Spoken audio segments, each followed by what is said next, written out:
Oi, boa noite. Estamos aqui de novo, né? Agradecendo pela oportunidade de mais uma vez estar aqui conversando com vocês, né?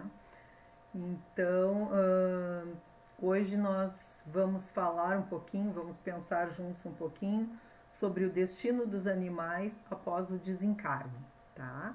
Mas antes disso, eu vou convidar a todos para que mais uma vez a gente feche um pouquinho os nossos olhos, procure pensar no nosso querido Mestre Jesus, em todas as coisas maravilhosas que ele veio nos ensinar sobre amor, sobre fraternidade, sobre força, fé, coragem de seguir adiante, a certeza de que tudo é evolução e progresso, a certeza de que nós não estamos sós, estamos amparados pelos nossos anjos da guarda e que seja aquilo que esteja acontecendo, se veio para a nossa vida é porque nós temos forças para vencer. Vamos então confiar, acreditar, ter esta fé que transporta montanhas e procurar fazer o nosso melhor na nossa caminhada do dia a dia. Que as luzes do Pai, o seu amor, possa estar presente no nosso coração, com todos os nossos familiares e com toda a humanidade, pois somos irmãos em humanidade. Que a paz nos ampare e nos auxilie nesses momentos. Que assim seja. Bom, então a conversa que nós vamos fazer hoje, né, é sobre o desencarne dos animais. Né? Primeiro de tudo, a gente precisa falar aqui que evolução e progresso existe em todos os reinos, né? E precisamos fazer algumas diferenciaçõezinhas assim, porque os animais, dependendo da situação em que eles se encontrem, né, eles vão ter o mesmo tipo de evolução e de progresso que nós temos também na nossa vida. Ou seja, eles também vão iniciar de uma forma mais bruta, né? Mais selvagem, são os animais selvagens que nós conhecemos, né? E depois vão ir adquirindo o seu progresso, vão evoluindo, vão deixando de ser então tão selvagens, tão agressivos, né?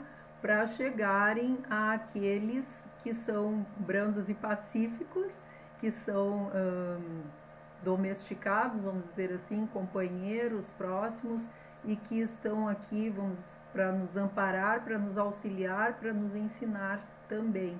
Embora, não é, eles não tenham a capacidade, vamos dizer assim, de escolher como nós humanos não tenham um livre-arbítrio, né? Eles também seguem essa lei de progresso, essa lei de evolução, não é?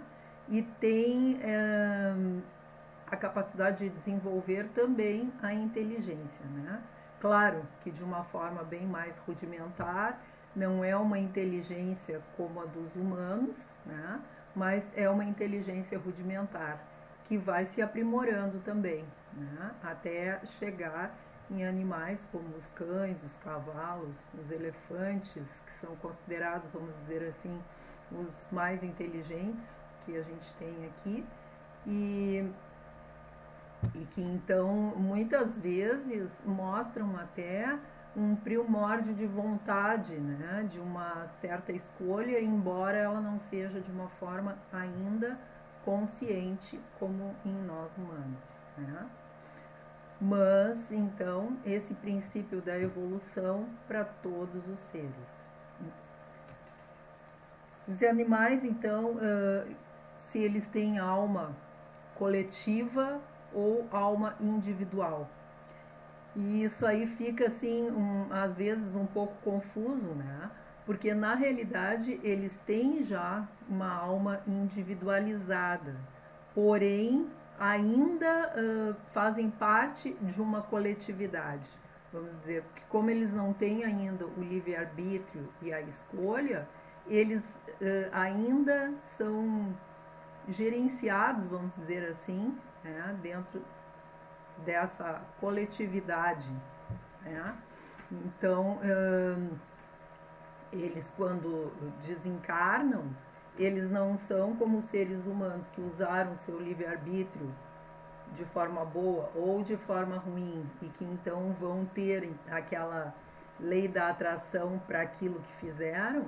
Eles estão aqui experienciando, estão aqui aprendendo coisas para entenderem essa evolução e para terem, vamos dizer assim, subsídios para quando chegarem nessa humanidade, eles saberem entender já melhor algumas coisas, né? Entenderem o que é bom, o que é ruim, já conseguir de alguma maneira se posicionar de uma forma diferenciada, né? Mas já existe a individualidade. São seres já com aquele princípio individualizado, né? Mas que quando desencarnam vão ser amparados, vão ser auxiliados, vão ser levados por uma colônia e cuidados pelos responsáveis, vamos dizer assim, por aqueles espíritos que são responsáveis pelo desenvolvimento desses bichinhos, dos animaizinhos, né?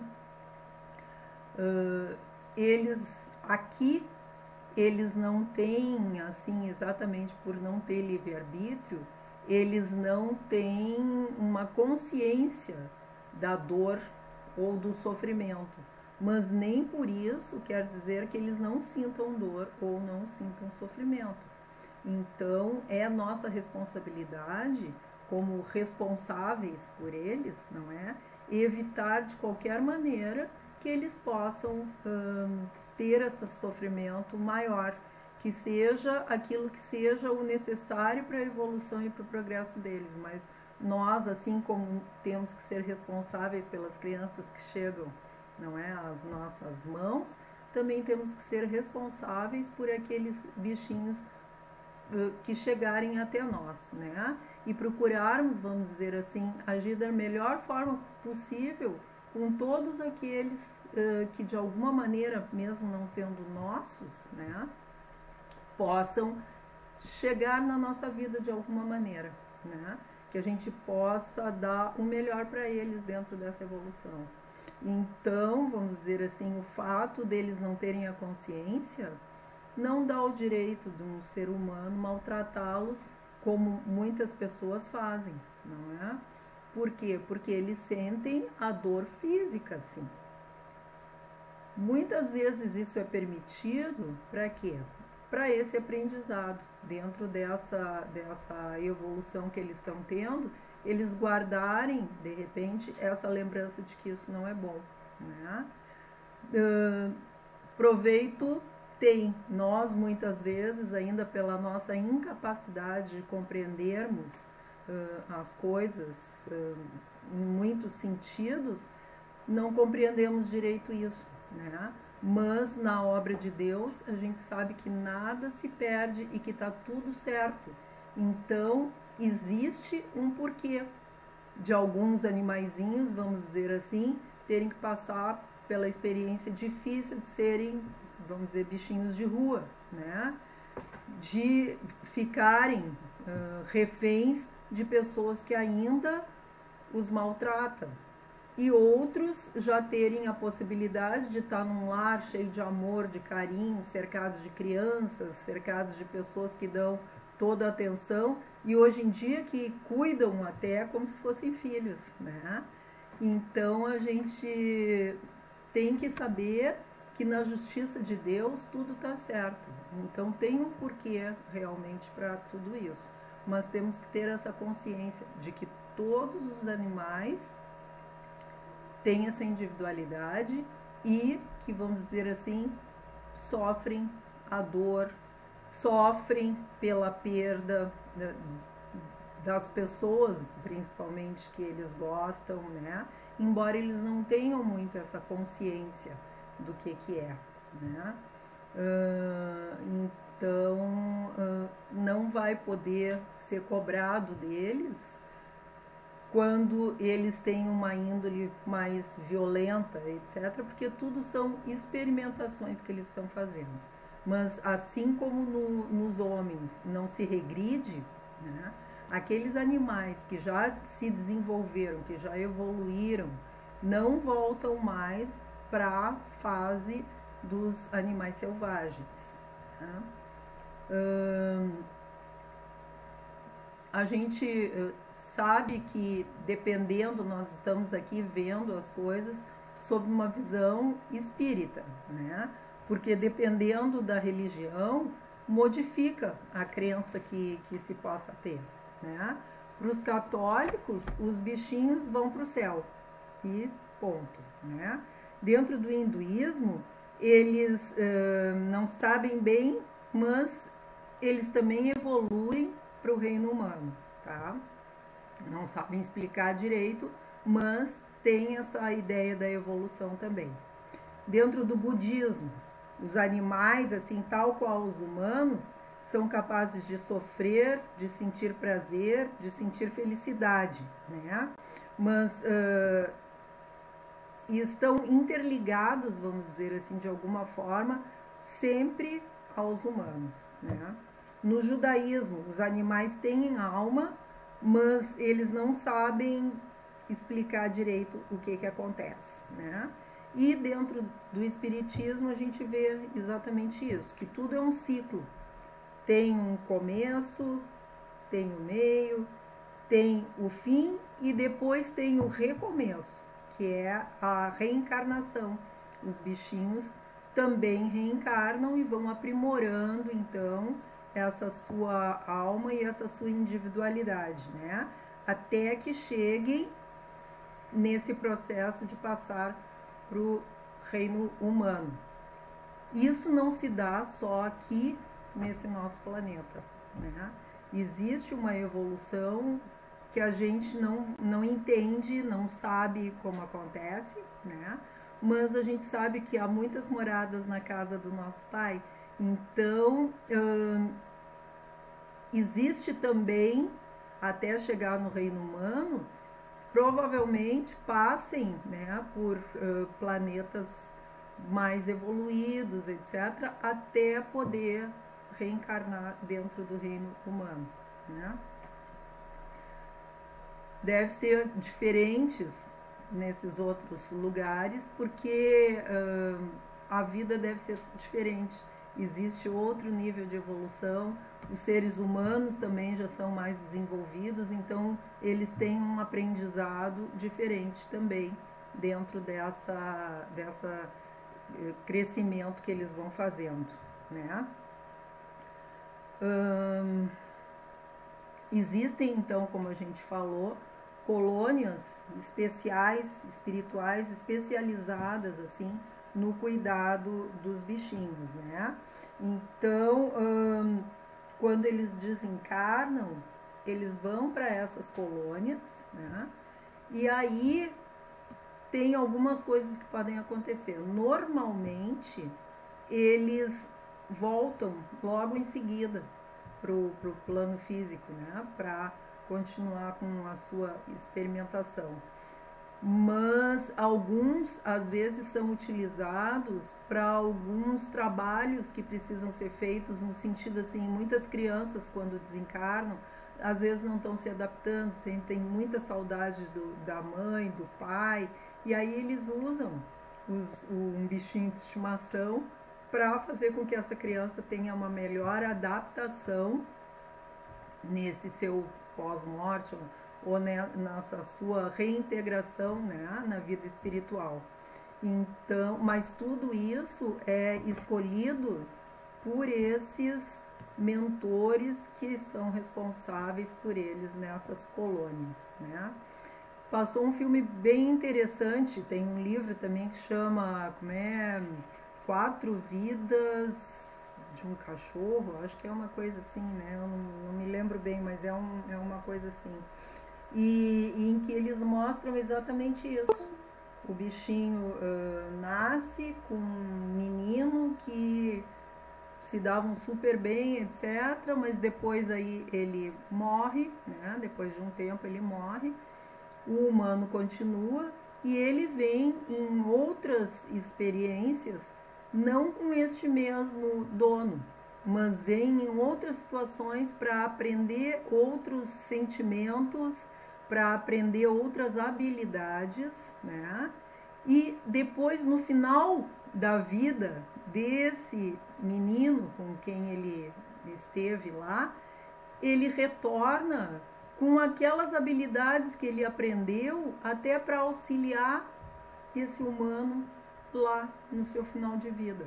É bem interessante, é 4 vidas de um cachorro. Bem interessante assim da gente ver e que mostra exatamente esse ponto da evolução e do crescimento deles, né? Comprovação de que existem os bichinhos que continuam assim como nós, né? E que reencarnam também.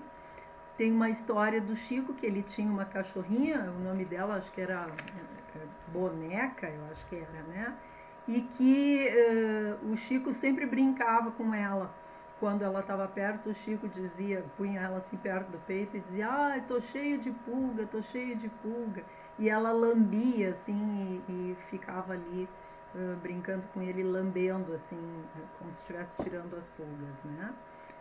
O cachorrinho ficou velho, morreu, o Chico sentiu muito, porque gostava muito dele, mas aí um dia ele vai visitar uns amigos, chega lá, tem um filhotinho, e ele olha para o filhotinho, né, e pega o filhotinho, e o filhotinho vem e faz exatamente o que o cachorrinho dele, a Boneca, fazia quando ele dizia que estava cheio de pulgas. E ele olha e reconhece no cachorrinho a reencarnação da Boneca, né? Eu trabalho numa farmácia de veterinária e nós temos uma cliente que ela contou uma experiência muito interessante também, que ela tinha uma Rottweiler, que ela era apaixonada pela Rottweiler, e a Rottweiler era assim um encanto, se dava super bem com os gatos que ela tinha, e também era apaixonada pela dona, né? Viveram durante 12 anos juntos, ela desencarnou e essa nossa cliente disse que sofreu horrores, porque sentia muita falta dela, ficou muito triste, e aí disse que um dia ela rezou e disse: "Olha, Deus, se tu puder, tu traz de volta a minha Rottweiler, né? Traz de volta ela para o meu convívio, que eu sinto muita falta dela". Passaram acho que uns 2 anos e diz que uma amiga dela ligou para ela um dia e disse: "Fulana, olha, nasceu aqui um filhotinho de uma mistura de Rottweiler com outra coisa e que abandonaram. E eu não sei porque eu olhei para ela e eu achei que eu tinha que te ligar para te vir aqui". E ela disse que naquela hora que a amiga falou isso, ela pensou: é a fulaninha que está voltando, eu vou até lá. Pegou o carro e foi para Caxias, foi até lá onde estava e disse que olhou para o cachorrinho e o cachorrinho veio e fez com ela uma mesma situação que a cachorra dela fazia. Ela disse: "Bom, vou levar, é minha", trouxe para casa, mas ainda assim, será que é? Será que não é, né?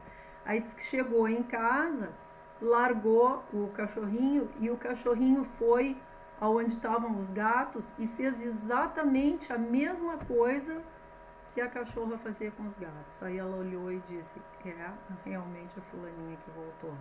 Então assim, ó, para nos mostrar realmente isso, né? Que então quando a gente perdeu os nossos amiguinhos peludos, que é difícil pra gente, né?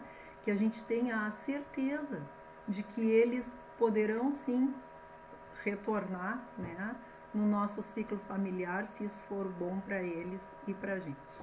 E assim, os nossos amigos, eles são muito generosos, né? Eles, na realidade, na nossa vida, acho que eles vêm nos ensinar sobre amor incondicional, né? Quem tem um cachorrinho sabe o quanto é maravilhoso, por exemplo, a gente chegar em casa e eles vêm brincar e mesmo quando a gente às vezes não está muito querendo dar bola, eles ficam ali trazendo todo o seu amor, não pedem muito, pedem um pouco de atenção, né? E nessa pandemia a gente tem tido muitos relatos de pessoas que estão conseguindo enfrentar melhor a pandemia, né? Justamente porque tem um cachorrinho, ou um gatinho, ou um bichinho perto, né? E que nessa troca está diminuindo a solidão, está diminuindo a depressão dessas pessoas. Então, olha que papel bonito que eles têm. E assim, termos essa consciência também, né? De sermos gratos a eles por tudo isso, né?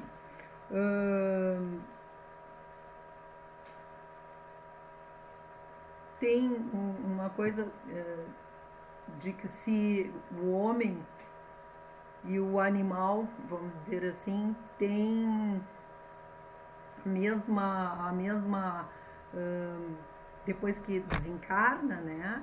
Tem essa mesma cobrança, essa mesma coisa? Não, porque realmente os bichinhos, eles não têm o livre-arbítrio, então, né? Mas a gente vê que essa interação é extremamente importante para o crescimento de todos os lados.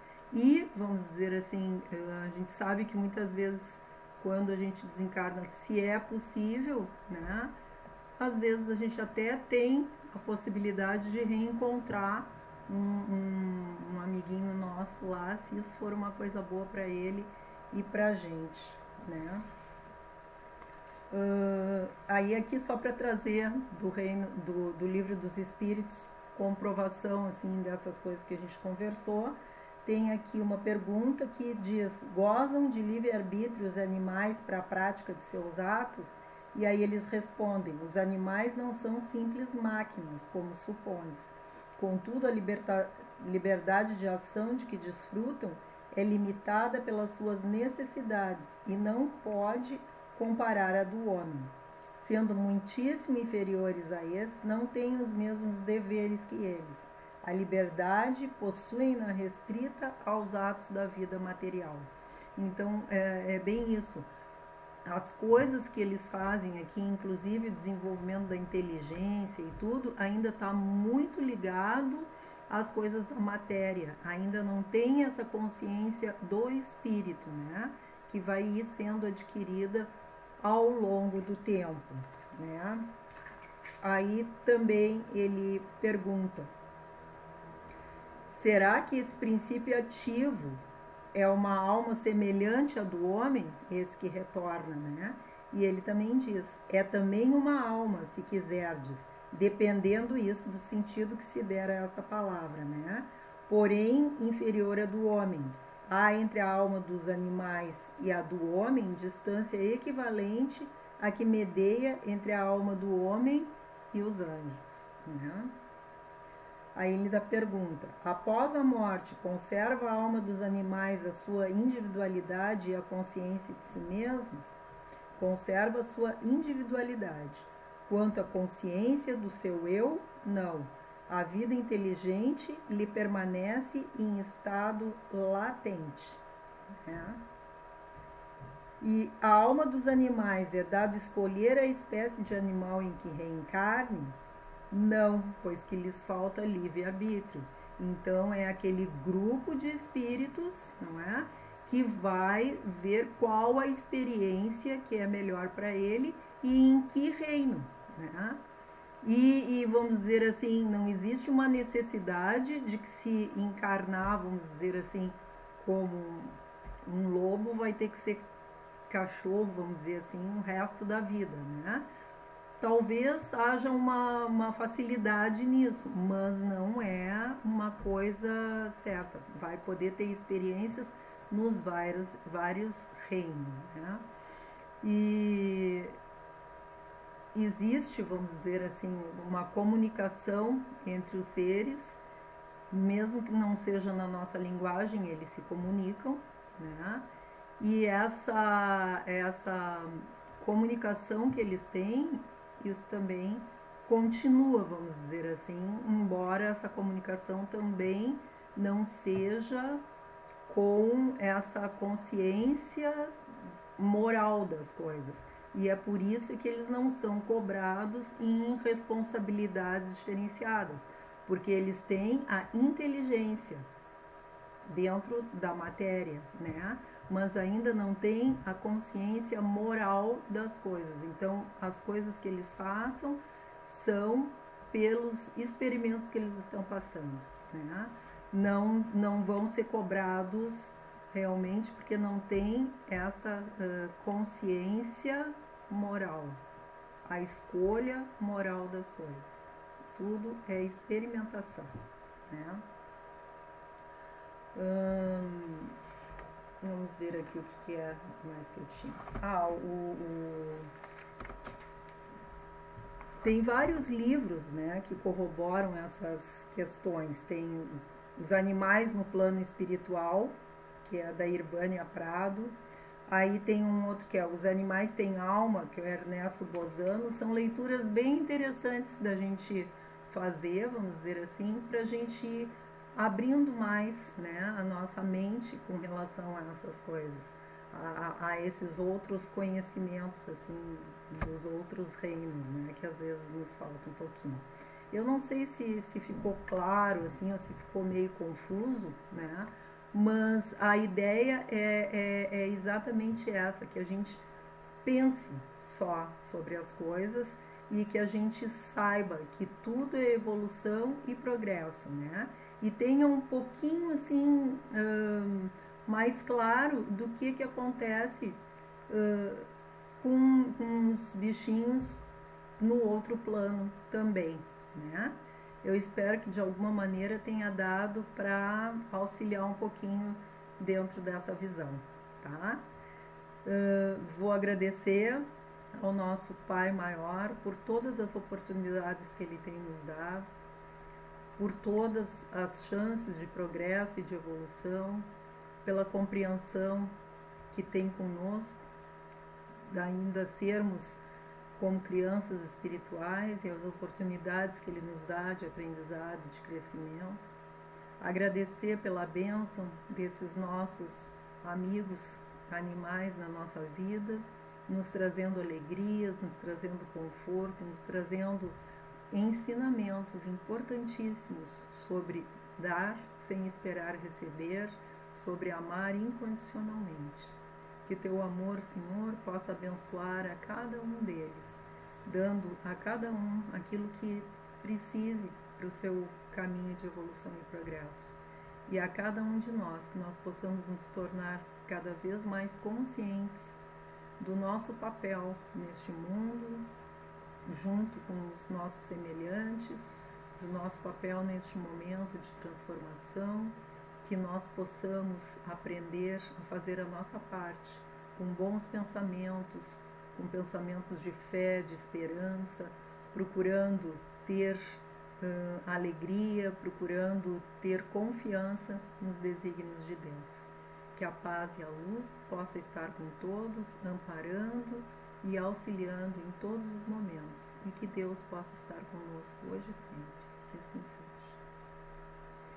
Muito obrigado, então, mais uma vez, e até uma próxima oportunidade que a gente tenha para conversar, tá? Foi um prazer ter estado aqui com você.